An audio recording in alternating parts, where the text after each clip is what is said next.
हंसते खखारते लड़का है अरे हमार चंचल भैया है एकरे बार देखे बराहन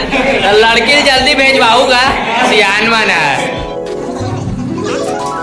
यारी चला थी ऊपर विदा करेगा एक जो भी एक काटना है नहीं और ऐसे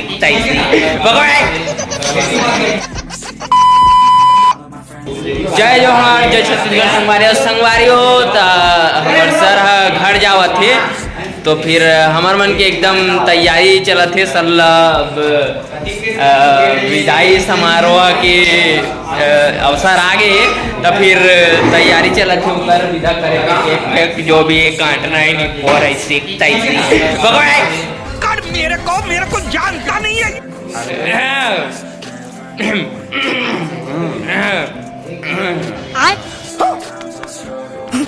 जान बोलूं कि भाई ये खांसते खखारते नहीं यार सब पाठी और मित्रगण ने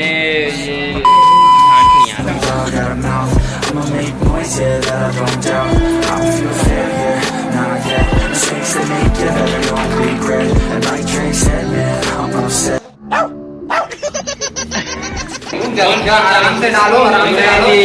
पेट बना थे तैयारी चला थे नाश्ता के अभी पूरा 3 प्लेट खाते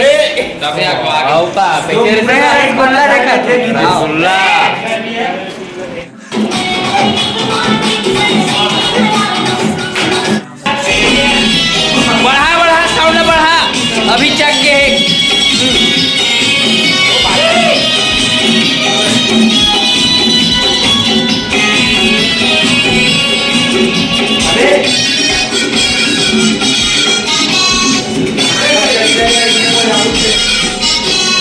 रात के मैं दूध पर देसी मार के रात के मैं दूध पर देसी मार के मोला नशा मार के ओ मोला नशा मार के